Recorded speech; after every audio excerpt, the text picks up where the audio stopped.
स्वागत स्वागत स्वागत सबका वेलकम है आज फिर से फिजिक्स प्लेनेट पे। और 11th क्लास के लिए मैं एक नया चैप्टर आज शुरू करने जा रहा हूँ, दैट इज़ मोशन। इसको हम अगर पूरे चैप्टर की बात करें तो काइनेमेटिक्स भी बोलते हैं। इसमें हम डिफरेंट टाइप के मोशन पढ़ेंगे, कॉज ऑफ मोशन पढ़ेंगे, सब कुछ इसमें स्टडी करना है। और ये पहला हर्डल है 11th क्लास की फिजिक्स का। इस हर्डल को जिसने पार कर दिया वो फिजिक्स में कभी डूबेगा नहीं, मार नहीं खाएगा। तो देखते हैं इसके अंदर ऐसी क्या चीज़ है कि इसको इतना बड़ा हर्डल बताया गया है। तो सबसे पहले हम बात करेंगे मोशन की। मोशन है क्या? कब हम कहेंगे कि ये ऑब्जेक्ट मोशन में है? So an object is said to be in motion if its position get change continuously with respect to its surroundings. अगर किसी ऑब्जेक्ट की पोजीशन उसके चारों ओर की चीज़ों के रेस्पेक्टिवली क्या हो रही हो, कंटिन्यूअसली चेंज हो रही हो, तो हम बोलते हैं कि ये ऑब्जेक्ट कहाँ है, मोशन में है। अब सराउंडिंग्स को ही क्यों लेते हैं? क्योंकि हर चीज़ को हम कंपेयर ही किससे करते हैं, अपने सराउंडिंग से। सपोज़ आपने अपनी शर्ट, एक नई शर्ट या नई टी शर्ट आपने ली है, या आपने कोई नई ड्रेस परचेज़ की है, तो आप किससे कंपेयर करते हैं? अपने दोस्तों से, है ना। आपने घर बनाया है या घर खरीदा है, तो आप कहेंगे कॉलोनी में मेरा घर सबसे अच्छा है। क्यों है? क्योंकि बाकी के घर आपसे अच्छे नहीं हैं। आप क्लास में टॉप पे हैं, आप क्लास में टॉप पे, आप स्पोर्ट्स में टॉप पे हैं। आप स्पोर्ट्स में टॉप पे क्यों हैं? क्योंकि जैसी रनिंग आप करते हैं, जैसी बास्केटबॉल आप खेलते हैं, जैसी कबड्डी आप खेलते हैं, जैसा क्रिकेट आप खेलते हैं, ऐसा कोई और खेलता ही नहीं है, इसलिए तो आप टॉप पे हैं। भाई नीरज ने कल सिल्वर मेडल जीता है, तो सिल्वर इसलिए जीता ना कि वर्ल्ड में वो सेकंड नंबर पे है चैंपियनशिप में। उसने ओलंपिक में मेडल लाया है, तो जो मेडल वो लाया उससे ऊपर कोई है ही नहीं इस केस में। तो हर चीज़ को कंपेयर किससे करते हैं हम? सराउंडिंग से। तो ऑब्जेक्ट मोशन में कब होगा? जब उसकी पोजीशन कंटिन्यूअसली क्या हो रही होगी? चेंज। किसके रेस्पेक्टिवली? अपने सराउंडिंग्स के। जैसे मैं यहाँ खड़ा हूँ, इस रूम में बाकी बच्चे बैठे हैं, बेंचेस रखी हैं, अब मैं यहाँ खड़ा हूँ तो मेरा उन सबसे पोजीशन क्या है? फिक्स है। लेकिन अगर मैं इस रूम में राउंड लगाना शुरू कर दूं तो मेरी पोजीशन किसी के मैं पास होऊंगा और किसी से कैसा हो जाऊंगा? दूर। तो वो कंटिन्यूअसली क्या हो जाएगी? चेंज। तो मोशन को पढ़ने से पहले कुछ बेसिक टर्मिनोलॉजी है जो हम लोग 11th क्लास और 9th क्लास में भी पढ़ चुके हैं। सबसे पहली बात आती है डिस्टेंस। ये यूनिफॉर्म मोशन मैं अभी कराऊंगा आपको, उससे पहले कुछ बेसिक टर्म पढ़ लेते हैं। डिस्टेंस क्या है? तो distance is the actual length of path covered by a body. कोई बॉडी एक्चुअली कितना चलती है, दैट इज कॉल्ड डिस्टेंस। ये मान लिया ये एक ऑब्जेक्ट है जो ए से बी तक गया 5 मीटर, बी से सी तक गया 4 मीटर और सी से डी तक फिर गया 5 मीटर। तो उसका एक्चुअल लेंथ ये है, तो वो कितना चला? 5 + 4 + 5 दैट इज 14 मीटर उसका डिस्टेंस है। तो डिस्टेंस कैसी क्वांटिटी है? स्केलर। क्योंकि इस डिस्टेंस के लिए हमें कोई डायरेक्शन की रिक्वायरमेंट नहीं है, लेकिन इसकी यूनिट मीटर हो जाएगी। लेकिन अगर हमें कहा जाए डिस्प्लेसमेंट,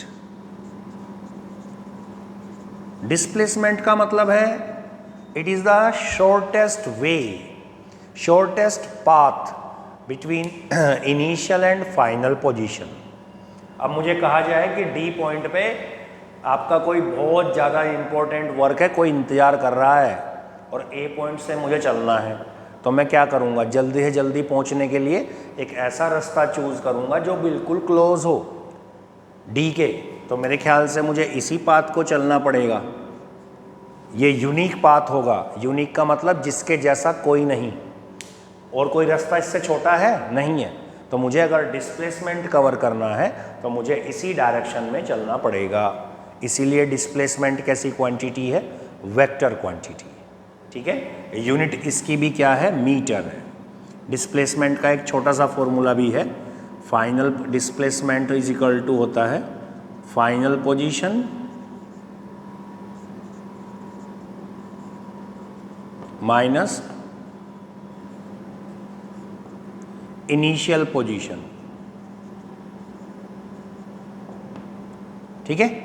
तो इस फॉर्मूले को आप लगा सकते हैं। अब मैं आपको एक छोटा सा एग्जांपल कराता हूँ, आपको सारे डिस्टेंस और डिस्प्लेसमेंट के टॉपिक सब क्लियर हो जाएंगे। सपोज एक बॉडी है और जो सर्कुलर पाथ में घूम रही है, और सर्कुलर पाथ की रेडियस है r. Here is the center. Okay. An object move from point A to B, after then A to C, after then A to D and finally return to A. ऐसे वो गया और finally कहाँ पहुँच गया? Finally A point पे ही आ गया. तो हमें ये बताना है, सबसे पहले आपका जो क्वेश्चन है फर्स्ट, हमें इसे बताना है कि डिस्टेंस एंड डिस्प्लेसमेंट निकालना है बॉडी का. A to B, B part है B to C, sorry A to C, third part है A to D, fourth part है A टू A. इन चार केसेस में हमें क्या निकालना है? डिस्टेंस भी निकालना है और डिस्प्लेसमेंट भी निकालना है. तो A से B अगर मैं जाता हूँ, A से B या ऑब्जेक्ट चलता है तो A से B तक तो भैया ये चला इतना, ये पूरा कितना है? 2 पाई r. तो A से B के लिए डिस्टेंस कितना होगा? 2 पाई r का कितना है? ये 1/4 है. देखो यहाँ ये पूरा 1/4 1/4 1/4 1/4 तो पूरा 1 हो जाएगा. तो ये कितना है? केवल 1/4 है. 2 पाई r का 1/4 तो पाई r/2. डिस्प्लेसमेंट कैसे निकालोगे? डिस्प्लेसमेंट मैंने आपको बताया शॉर्टेस्ट पाथ, शॉर्टेस्ट ये A से B तक जाने का, इससे छोटा तो मुझे कोई रास्ता दिखाई नहीं देता है, शायद आपको भी नहीं दिख रहा होगा. तो ये R है तो ये भी R होगा. तो ए बी कैसे निकालोगे डिस्प्लेसमेंट? OA का स्क्वायर प्लस पाइथागोरस थ्योरम लगा देता हूँ, OB का स्क्वायर है ना, ये राइट एंगल ट्राइंगल बन गया ना, इसका स्क्वायर प्लस इसका स्क्वायर. तो ये कितना हो गया? r² प्लस r², यानी कि r√2. तो ये आपका डिस्प्लेसमेंट हो जाएगा. बी केस में A टू C तो सेमी सर्कल कवर हो गया. देखिए आप, सेमी सर्कल, तो A टू C में डिस्टेंस कितना हो गया? 2 पाई r का आधा, that is equal to pi r. और डिस्प्लेसमेंट शॉर्टेस्ट ये ऐसे पहुंच जाएगा. तो पूरा क्या है? डायमीटर है. तो कितना हो गया? 2r. ओके. C, अगर हम C पार्ट की बात करें तो C पार्ट में हम कहाँ जा रहे हैं? C में हम जा रहे हैं A टू D, A से D ऐसे चले यहाँ तक. तो डिस्टेंस कितना है? 2 पाई r का कितना? 3/4, 1/4 प्लस 1/4 प्लस 1/4, 1/4 1/4 1/4 है ना. अरे ये 1/4 हिस्सा है ना सर्कल का, तो 3/4 हो गया. तो कितना हो गया? 3/2 पाई r. और डिस्प्लेसमेंट तो A से D तक का फिर वही शॉर्टकट ये रहा. तो A से D का शॉर्टकट अगर आप निकालेंगे तो वो भी इतना ही आएगा जितना ये आया था. तो दैट इज r√2. अगर हम बात करें A टू A में डिस्टेंस कितना चला? That is 2 pi r. पूरा सर्कल घूम गया. और डिस्प्लेसमेंट तो जहाँ से चला वहीं पहुँच गया. तो डिस्प्लेसमेंट कितना हो जाएगा? 0. तो इस तरीके से डिस्टेंस और डिस्प्लेसमेंट के क्वेश्चन आप कर सकते हैं. ओके. अब यहाँ से हम अपनी जर्नी को आगे बढ़ाते हैं. अब यहाँ से हम बात करेंगे यूनिफॉर्म मोशन क्या है. ओके. तो यूनिफॉर्म मोशन, देखिए स्कूल में हम लोग ड्रेस पहन के जाते हैं जो उसको यूनिफॉर्म बोलते हैं. उसको यूनिफॉर्म क्यों बोलते हैं? क्योंकि यूनिफॉर्म का मतलब है एक जैसा. Tie, belt, trouser, pant, shirt, है ना, ये सब कुछ, सबकी सॉक्स, सबकी क्या है? सेम. तो वो क्या है? यूनिफॉर्म. तो यूनिफॉर्म मोशन किसको कहोगे? 2 तरीके से आप समझ सकते हैं. अगर कोई ऑब्जेक्ट की स्पीड और डायरेक्शन सेम रहे, अगर मैं 10 किलोमीटर पर आवर की स्पीड से जा रहा हूँ साउथ में और मैं 10 से ही चलता रहूँ सेम डायरेक्शन में, तो मेरा मोशन यूनिफॉर्म है, एक जैसा है. यानी कि यूनिफॉर्म होने के लिए स्पीड और डायरेक्शन क्या होनी चाहिए? सेम. और अगर मेरी डायरेक्शन सेम है तो मैं स्ट्रेट लाइन ही चलूँगा.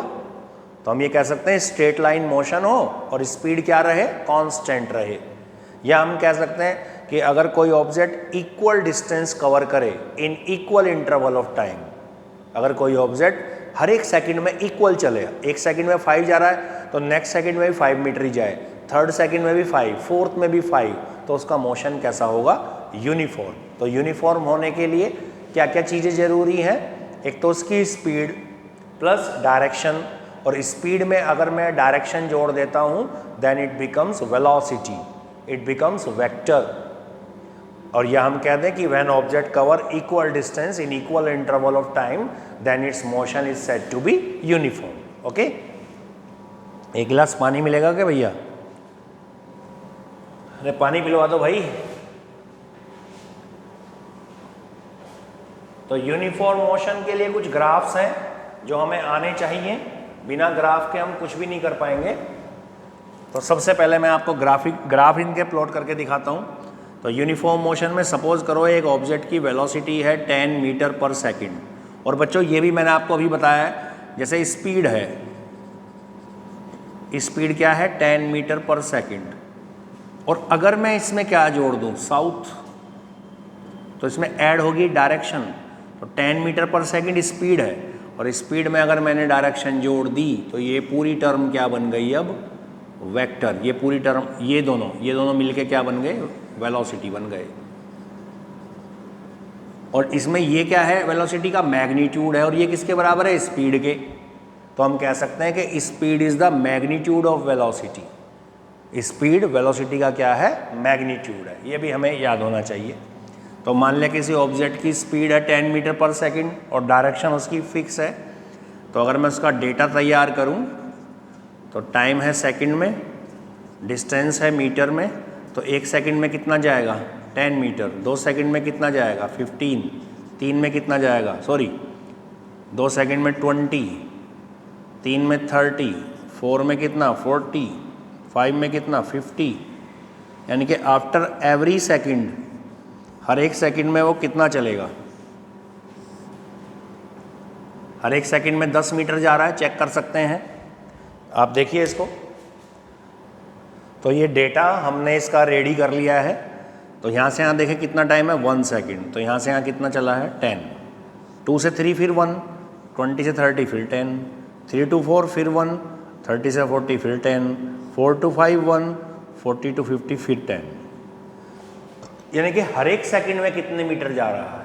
10 मीटर। तो ये मोशन कैसा है? यूनिफॉर्म। अब आप ये भी देखें कि अगर टाइम डबल हो रहा है, टाइम अगर डबल हो रहा है तो डिस्टेंस भी डबल हो रहा है, टाइम ट्रिपल हो रहा है तो डिस्टेंस भी ट्रिपल है। यानी कि डिस्टेंस टाइम के कैसा है? डिस्टेंस टाइम के डायरेक्टली प्रोपोर्शनल है। और हम सब ने पढ़ा है कि अगर दो क्वांटिटी एक दूसरे के डायरेक्टली प्रोपोर्शनल हों तो उनका ग्राफ हमेशा कैसा बनेगा? Straight line. तो यहाँ पे अगर मैं पोजीशन टाइम ग्राफ बनाऊं तो वो हमेशा स्ट्रेट लाइन बनेगा, इंक्लाइन टू एक्स एक्सिस, ये ग्राफ आएगा।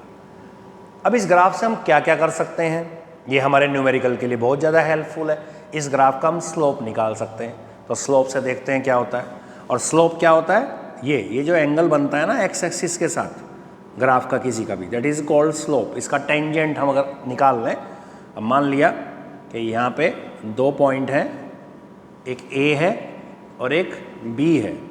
A पॉइंट पे जो पोजीशन का कोऑर्डिनेट है वो x1 है, B पॉइंट पे जो पोजीशन का कोऑर्डिनेट है वो x2 है। आप चाहें तो इसे x और x प्लस डेल x भी मान सकते हैं, एक ही बात है, dx यानी कि स्मॉल चेंज इन पोजीशन। ये टाइम, सपोज A पॉइंट पे टाइम है t और यहाँ पे है t plus del t, okay. तो ये स्मॉल इंटरवल ऑफ टाइम हो गया, यानी कि t टाइम पे ऑब्जेक्ट कहाँ है? A पॉइंट पे, और डेल t टाइम के बाद कहाँ पहुँच जाता है? B पॉइंट पे। तो इसको मैं C मान लेता हूँ। ये एंगल अगर अल्फ़ा है तो ये भी अल्फ़ा ही होगा, कॉरस्पॉन्डिंग है। और ये आ जाएगा आपका डेल t, ये आ जाएगा आपका डेल x या dx, एक ही बात है, d और डेल में कोई फ़र्क नहीं। तो अगर मैं इस ग्राफ का स्लोप निकालूँ तो स्लोप इज इक्वल टू हो जाएगा tan अल्फ़ा। tan अल्फ़ा क्या हो गया? dx बाय dt, यानी कि differentiation in position with respect to time. ये मैंने आपको पहली वीडियो में ही बताया है, जो मैंने आपको इंटीग्रेशन और डिफ्रेंशिएशन की भेजी थी। तो dx by dt is called velocity. आप इसको वेलोसिटी भी बोल सकते हैं, स्पीड भी बोल सकते हैं, क्योंकि ये मोशन यूनिफॉर्म है, और यूनिफॉर्म का मतलब है स्ट्रेट लाइन। अगर मैं स्ट्रेट लाइन 10 मीटर जाऊंगा तो मेरा डिस्टेंस भी कितना होगा 10, और मेरा डिस्प्लेसमेंट भी 10 ही होगा। और जिस केस में डिस्टेंस और डिस्प्लेसमेंट इक्वल हो तो उस केस में स्पीड और वेलोसिटी क्या रहेगी, सेम। ओके, तो अगर हमें पोजीशन टाइम ग्राफ गिवन है तो हम पोजीशन टाइम ग्राफ के से क्या निकाल सकते हैं, ऑब्जेक्ट की वेलोसिटी निकाल सकते हैं। इसका मैं एकदम से आपको एग्जांपल दे रहा हूँ, ये देखिए आप। अगर मान लीजिए मेरे पास पोजीशन टाइम ग्राफ है दो ऑब्जेक्ट के ए और बी, और हमें कहा जाए कि इनके जो एंगल हैं ये 60 डिग्री है ए का और बी का है 45 डिग्री, और हमें कहा जाए कि V A upon V B निकाल लिए आप। तो वेलोसिटी किसके बराबर है भाई, स्लोप के। स्लोप किसके बराबर है, 10 अल्फा के, और दैट इज़ 1060 डिवाइड बाय 1045। तो 1060 कितना है, √3, 1045 कितना है, 1, तो इनका रेशो कितना आ गया, √3:1। तो इस स्लोप से आप इतना सारा काम कर सकते हैं, वेलोसिटी निकाल सकते हैं। तो ये बात हुई पोजीशन टाइम ग्राफ की, जिसकी एप्लीकेशन ये है कि हम इसकी हेल्प से क्या निकाल सकते हैं, ऑब्जेक्ट की वेलोसिटी। अब अगर मैं पोजीशन टाइम ग्राफ बनाऊं कब, when object is at rest. अगर ऑब्जेक्ट कहाँ हो, रेस्ट में हो, तो उस केस में अगर मैं बनाऊं, जैसे कि सपोज मैं पिछले 1 घंटे से यहाँ पढ़ा रहा हूँ, तो मेरी जो पोजीशन है, टाइम तो चेंज हो रहा है, टाइम को तो कोई रोक ही नहीं सकता है। तो सपोज मैंने 10 o'clock शुरू किया, ये 10 o'clock, जहाँ भी हम अपना कोई वर्क शुरू करते हैं उस टाइम को हम इनिशियल टाइम मानते हैं। इनिशियल का मतलब उसके कोऑर्डिनेट 0 लिए जाएंगे। तो जब टाइम 0 था तब भी मैं यहीं था, 10 o'clock, 10:15, 20 मिनट, 25 मिनट मैं यहीं पे खड़ा हूँ तब से ही। तो मेरी जो पोजीशन है, टाइम तो बढ़ता रहा लेकिन मैं वहीं पे रहा, मेरी पोजीशन में कोई चेंज नहीं हुआ। तो इसका मतलब ये नहीं है कि ऑब्जेक्ट अगर रेस्ट में है तो उसका ग्राफ नहीं बनेगा, ग्राफ बनेगा। तो उसकी पोजीशन क्या है, कांस्टेंट है। और जो क्वांटिटी कांस्टेंट होती हैं, चेंज नहीं होती, उनका ग्राफ हमेशा पैरेलल टू एक्स एक्सिस है। ये भी स्ट्रेट लाइन है, ये भी स्ट्रेट लाइन, लेकिन इसको कहेंगे इंक्लाइन टू एक्स एक्सिस। ये एक्स एक्सिस से कुछ एंगल बना रहा है और इसको क्या बोलेंगे, it is parallel to X axis. तो when object is at rest तो उसका ग्राफ ऐसा बनेगा। ओके, एक और ग्राफ मैं आपको बनाकर दिखा रहा हूँ, वीटी ग्राफ। अगर मुझे वीटी ग्राफ बनाना हो, ये इससे रिलेटेड है, मैं रब नहीं कर रहा हूँ ताकि आप लोग देख के इसको समझ लें। और ये हो गया आपका रेस्ट वाला। अब मैं बना रहा हूँ वीटी ग्राफ। वीटी ग्राफ किसके लिए, यूनिफॉर्म मोशन के लिए। ठीक है, यूनिफॉर्म मोशन में वीटी ग्राफ। अब मैंने आपको बताया यूनिफॉर्म मोशन क्या है, जिसमें वेलोसिटी क्या रहे, कांस्टेंट, या स्पीड प्लस डायरेक्शन क्या रहे, कांस्टेंट। स्ट्रेट लाइन मोशन होना चाहिए। तो ऑब्जेक्ट की सपोज करें वेलोसिटी है 10 मीटर पर सेकंड। तो इसका अगर मैं डेटा तैयार करूं तो 1 सेकंड के बाद 10, 2 के बाद फिर 10, 3 के बाद 10, क्योंकि वेलोसिटी तो चेंज ही नहीं होगी, टाइम बढ़ता रहेगा लेकिन वेलोसिटी में कोई चेंज नहीं होगा। तो ये आपका बनेगा, यानी कि वेलोसिटी क्या है, यूनिफॉर्म मोशन में कांस्टेंट है, और जो क्वांटिटी कांस्टेंट होती है उसका टाइम के साथ ग्राफ हमेशा कैसा बनेगा, पैरेलल टू एक्स एक्सिस। तो ये ग्राफ आप, क्योंकि वेलोसिटी में कोई चेंज है ही नहीं। ओके, तो वीटी ग्राफ यूनिफॉर्म मोशन के लिए कैसा आएगा, पैरेलल टू एक्स एक्सिस। अब इससे हम क्या कर सकते हैं, इससे भी आप एक क्वांटिटी को मेजर कर सकते हैं। सपोज आपका मोशन 10 सेकंड तक का है, सपोज करें, और आपको कहा जाए कि बताइए 3 से 7 सेकंड में ऑब्जेक्ट कितना चला। कोई भी 2 टाइम आपको दे दे और आपसे पूछे बताओ इसमें कितना ये मूव किए करेगा। तो मान लो ये जो भी आपको टाइम दे वो टाइम आप यहाँ ले लीजिए। सपोज एक टाइम है T1 और एक टाइम है T2। ओके, ये कुछ भी हो सकता है। तो एरिया अंडर वीटी ग्राफ हम निकालेंगे। ये मैं हटा देता हूँ यहाँ से। अब एरिया अंडर वीटी ग्राफ, तो ये यहाँ से लीजिए ABCD। वीटी ग्राफ के अंडर एरिया, कौन सा एरिया, जिस टाइम में आपसे पूछा गया हो डिस्टेंस, जिसका डिस्टेंस पूछे उसी टाइम के बीच का एरिया ले लीजिए आप। तो आप लिखेंगे यहाँ पे area under VT graph. Area under V T graph किसके इक्वल है, कैसी शेप है, is equal to area of rectangle A B C D. A B C D का आप एरिया लेंगे ना, रेक्टेंगल ही शेप बनी ना, रेक्टेंगल का एरिया क्या है, लेंथ इंटू ब्रेथ, तो A D into A B, ये क्या है, ये तो वेलोसिटी है, 10 15 50 जो भी आपने ली है। ये टाइम हो गया, टाइम कितना लेंगे, t2 माइनस t1, मान लो आपको 3 से 7 सेकंड कहता तो 7 माइनस 3, और ए बी क्या है, velocity, velocity into time, that is called displacement. आप इसको डिस्टेंस भी कह सकते हैं। क्यों कह सकते हैं, क्योंकि मोशन कैसा है, स्ट्रेट लाइन है, और स्ट्रेट लाइन में मोशन कैसा, स्ट्रेट लाइन मोशन में डिस्टेंस और डिस्प्लेसमेंट एक दूसरे के दोनों इक्वल होंगे। तो अगर हमें पोजीशन टाइम ग्राफ है तो हम इससे स्पीड या वेलोसिटी निकाल सकते हैं, और अगर हमें वीटी ग्राफ है तो उसका एरिया लेके हम डिस्टेंस कितना ऑब्जेक्ट कवर करेगा दो टाइम के बीच में वो कैलकुलेट कर सकते हैं। तो इसके बहुत सारे न्यूमेरिकल्स हैं, वो आप लोग ट्राई करिए। तो नेक्स्ट वीडियो में आगे हम एक्सेलरेटेड मोशन शुरू करेंगे। और मेरी वीडियोस आपको अगर पसंद आए, अच्छी लगे, तो मेरे चैनल को सब्सक्राइब करें, शेयर करें और लाइक करें। Thank you.